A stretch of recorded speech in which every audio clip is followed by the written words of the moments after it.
ओम शांति। आज है 25 जून 2024 की प्रातः मुरली। ओम शांति। बाप दादा, मीठे बच्चे, पक्का पक्का निश्चय करो कि हम आत्मा हैं। आत्मा समझकर हर काम शुरू करो तो बाप याद आएगा, पाप नहीं होगा। प्रश्न है, कर्मातीत स्थिति को प्राप्त करने के लिए कौन सी मेहनत हर एक को करनी है? कर्मातीत स्थिति के समीपता की निशानी क्या है? कर्मातीत बनने के लिए याद के बल से अपनी कर्मेंद्रियों को वश में करने की मेहनत करो। अभ्यास करो कि मैं निराकार आत्मा, निराकार बाप की संतान हूँ। सब कर्मेंद्रियाँ निर्विकारी बन जाएं। ये है ज़बरदस्त मेहनत। जितना कर्मातीत अवस्था के समीप आते जाएंगे उतना उतना अंग अंग शीतल सुगंधित होता जाएगा। उनसे विकारी बास निकल जाएगी और अतीन्द्रिय सुख का अनुभव होता रहेगा। ओम शांति। शिव भगवान उवाच है, ये तो बच्चों को नहीं बताना है कि किसके प्रति। बच्चे जानते हैं शिव बाबा ज्ञान का सागर है, मनुष्य सृष्टि का बीज रूप है, तो ज़रूर आत्माओं से बात करते हैं। बच्चे जानते हैं कि शिव बाबा पढ़ा रहे हैं, बाबा अक्षर से समझते भी हैं कि परमात्मा को ही बाबा कहते हैं। सब मनुष्य मात्र उस परमात्मा को फादर कहते हैं। बाबा परम धाम में रहते हैं तो पहले पहले ये बातें पक्की करनी होती हैं। अपने को आत्मा समझना है और ये पक्का निश्चय करना है कि जो बाप सुनाते हैं वो आत्मा ही धारण करती है। जो ज्ञान परमात्मा में है वो आत्मा में भी आना चाहिए। जो फिर मुख से वर्णन करना होता है तो कुछ भी पढ़ाई करते हैं तो आत्मा ही पढ़ती है। कुछ भी पढ़ाई तो आत्मा निकल जाए तो पढ़ाई का मालूम ही ना पड़े। आत्मा संस्कार ले गई, जाकर दूसरे शरीर में बैठी। तो पहले अपने को आत्मा पक्का पक्का समझना पड़े, देह अभिमान छोड़ना पड़े। आत्मा सुनती है, आत्मा धारण करती है। आत्मा इसमें नहीं होती तो शरीर हिल भी नहीं सकता। अब तुम बच्चों को ये पक्का पक्का निश्चय करना है कि परमात्मा हम आत्माओं को ज्ञान दे रहे हैं। हम आत्मा भी शरीर द्वारा सुनती हैं और परमात्मा शरीर द्वारा सुनाते हैं। तो आत्मा इन ऑर्गन्स द्वारा इतना पाठ बजाती है। पहले पहले आत्माभिमानी बनना पड़े। जब बाप बच्चों को पढ़ाते हैं तो नॉलेज तो आत्मा ही साथ में ले जाएगी। जैसे वहाँ पर हम आत्मा ज्ञान सहित रहते हैं वैसे ही तुम आत्माएं नॉलेज साथ में ले जाओगी। तो बच्चे इस ज्ञान सहित ले जाता हूँ, ये सब अच्छी रीति धारण करना है, इसलिए ये पाठ पक्का करना है। बहुत हैं जो भूल जाते हैं, इसलिए अपने साथ बहुत बहुत मेहनत करनी होती है। तो जब अपने आप को आत्मा अभिमानी बनते हैं तो देह अभिमान में फंसकर कुछ ना कुछ तो पाप होते ही रहते हैं, लेकिन देही अभिमानी बनने से पाप नहीं होंगे। पाप कट जाएंगे, फिर आधा कल्प कोई पाप नहीं होगा। तो ये निश्चय रखना चाहिए कि हम आत्माएं पढ़ती हैं, शरीर नहीं। अब बाप जो श्रीमत दे रहे हैं नई दुनिया के लिए है, क्योंकि बिल्कुल नई नॉलेज है और अब तुम सब ये बन जाएंगे, इसमें मूझने की बात ही नहीं है। अनेकों बार तुमने पुराने से नया, नया से पुराना तुम बनते आए हो, इसीलिए अच्छी रीति पुरुषार्थ करना है। हम कर्मेंद्रियों द्वारा ये काम करते हैं। ऑफिस आदि में भी अपने आप को आत्मा समझकर कर्मेंद्रियों से काम करते रहेंगे तो सिखलाने वाला बाप ज़रूर याद आएगा। फिर बाप को ही याद करते हैं। आगे भी कहते थे मैं भगवान को याद करता हूँ। तो अपने आप को भी निराकार समझकर, जब पहले तो निराकार को याद नहीं करते थे, अभी तुमको अपने आप को भी निराकार समझकर निराकार बाप को याद करना है। तो ये बड़ी विचार सागर मंथन करने की बातें हैं। कोई कहते हैं हम सदैव शिव बाबा को याद करते हैं। याद करता हो तो कर्मातीत अवस्था हो जाए। कर्मातीत अवस्था तो बड़ी ज़बरदस्त मेहनत से होती है, क्योंकि उसमें सब विकारी कर्मेंद्रियाँ वश हो जाती हैं। सतयुग में सब कर्मेंद्रियाँ निर्विकारी बन जाती हैं, अंग अंग सुगंधित हो जाता है। अभी तो बासी छीछी है। सतयुग की तो बहुत महिमा है, उसको कहा ही जाता है हेवन, नई दुनिया, वैकुंठ। वहाँ के फीचर्स, ताज आदि यहाँ पर कोई बना ना सके। वहाँ तो नेचुरल शोभा रहती है। तो अब तुम बच्चों को याद से पावन बनना है। याद की यात्रा बहुत करनी है, इसमें मेहनत है। याद करते करते कर्मातीत अवस्था को पालें तो सब कर्मेंद्रियाँ शीतल हो जाएंगी और बदबू ही नहीं रहेगी, अंग अंग सुगंधित।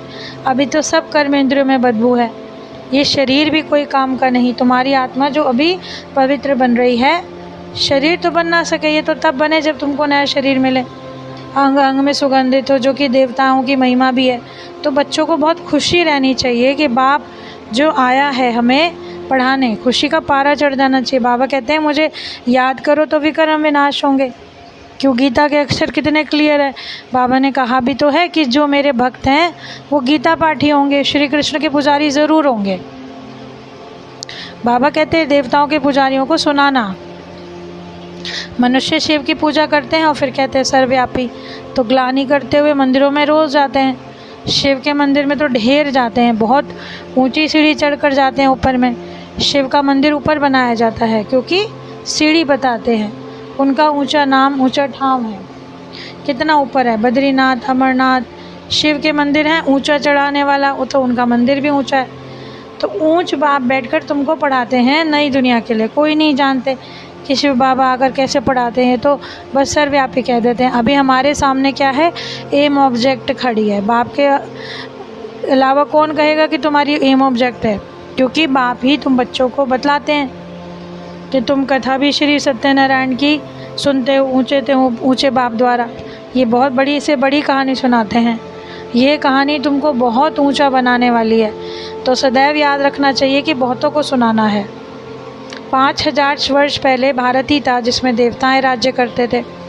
तो ये है सच्ची सच्ची कहानी जो कोई और बता ना सके। ये रियल कहानी जो चैतन्य वृक्षपति बाप बैठकर हम बच्चों को पढ़ाते हैं, जिससे देवता बनते हैं। इसमें पवित्रता मुख्य है। अगर पवित्र नहीं बने तो धारणा नहीं हो सकती। शेरनी के दूध के लिए सोने का बर्तन चाहिए, तभी तो धारणा हो सकेगी, क्योंकि कान जो है बर्तन मिसल है, इसके लिए सोने का बर्तन चाहिए। अभी पत्थर का है, सोने का बने तब धारणा हो सके। बड़ा अटेंशन से सुनना और धारण करना है। ऊंचे ते ऊंचे बाप कहते हैं मन मना भव पवित्र बनो, ऐसे कोई और नहीं कहते हैं, ना मन मना भव रहते हैं। बाप कहते हैं तुम मुझे याद करो तो पवित्र बन जाएंगे। अब तुम 63 जन्म वैशाल्य में रहे हो, अभी पावन बनकर शिवालय में चलना है, तो एक जन्म तो पवित्र बनो, शिव बाबा को याद करो और शिवालय में चलेंगे। फिर काम विकार कितना ज़बरदस्त है। बाप कहते हैं हम तो सदैव अमर हैं, इसलिए हमारा नाम अमरनाथ है, पुनर्जन्म लेते ही नहीं। तुमको तो आधा कल्प के लिए अमर बनाते भी हैं, जिससे फिर तुम पुनर्जन्म लेते हो। अब बच्चों को ऊपर की तरफ जाना है। जब टांगे इस तरफ करनी है, मुंह उस तरफ, तो मुंह क्यों फिराना है? बाबा भूल हो गई तो गोया उल्टे बन गए। तो बाप सब कुछ बतलाते हैं। बाप से यदि मांगे नहीं तो उनसे कहना ही नहीं है कि ताकत दो, शक्ति दो, वो तो रास्ता बतलाते हैं। योग बल से ऐसा बनना है, तो योग बल से साहूकार बनते हो। 21 जन्म मांगने की दरकार नहीं, इतना तुम बाप से लेते हो। समझते हो कि बाप जो अथाह कमाई कराते हैं, कहते हो जो चाहे ले लो। पूरा पढ़ेंगे नहीं तो प्रजा में चले जाएंगे। प्रजा भी ज़रूर बनानी है। तुम्हारे म्यूज़ियम आगे चलकर ढेर हो जाएंगे, तुमको बड़े बड़े हॉल मिलेंगे, कॉलेज मिलेंगे, जिसमें तुम सर्विस करोगे। शिव भगवानुवाच मैं तुमको पवित्र बनाता हूँ, तो ट्रस्टी हॉल में देंगे। बोलो भगवानुवाच काम महाशत्रु है, जिससे दुख पाया, अब पावन बन पावन दुनिया में चलना है। अच्छा, प्राण प्यारे बाप दादा प्रति याद प्यार, मीठे मीठे सिकिल दे बाप दादा प्रति बच्चों का याद प्यार, रूहानी बच्चों की रूहानी बाप को नमस्ते।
धारणा के लिए मुख्य सार, बाप को जो सच्ची सच्ची कहानी सुनाते हैं अटेंशन से सुननी और धारण करनी है। बाप से कुछ भी मांगना नहीं है, 21 जन्मों के लिए अपनी कमाई जमा करनी है, वापस घर चलना है। इसलिए योग बल से शरीर की कशिश समाप्त करनी है, कर्मेंद्रियों को शीतल बनाना है, इस देह का बांध छोड़ने का पुरुषार्थ करना है। वरदान है, एक स्थान पर रहते अनेक आत्माओं की सेवा करने वाले लाइट माइट संपन्न भव। जैसे लाइट हाउस एक स्थान पर रहते हुए भी दूर दूर की सेवा करता है, ऐसे आप सभी एक स्थान पर होते हुए अनेकों की सेवा निमित्त बन सकते हो। इसमें सिर्फ लाइट माइट से संपन्न बनने की आवश्यकता है। मन बुद्धि सदा व्यर्थ सोचने से मुक्त हो और मन मना भव के मंत्र का सहज रूप हो। मनसा शुभ भावना और श्रेष्ठ कामना, श्रेष्ठ वृत्ति और श्रेष्ठ वाइब्रेशन, ये सब सेवा सहज कर सकते हैं। यही मनसा सेवा है। आज का स्लोगन, अब आप ब्राह्मण आत्माएं माइट बनो और दूसरी आत्माओं को माइक बनाओ। तो आज जीवन जीने की कला में बाबा ने हमें जो सिखाया है कि हमें आत्म अभिमानी बनना है। निराकार बाप को याद करते करते अगर हमारी ऐसी अवस्था हो जाएगी कि हम भी अपने आप को निराकार और निर्विकारी बना पाएंगे, तो ये सब विकार और ये सब बदबू निकल जाएगी। और इसी में पुरुषार्थ करना है, इसी में मेहनत करनी है।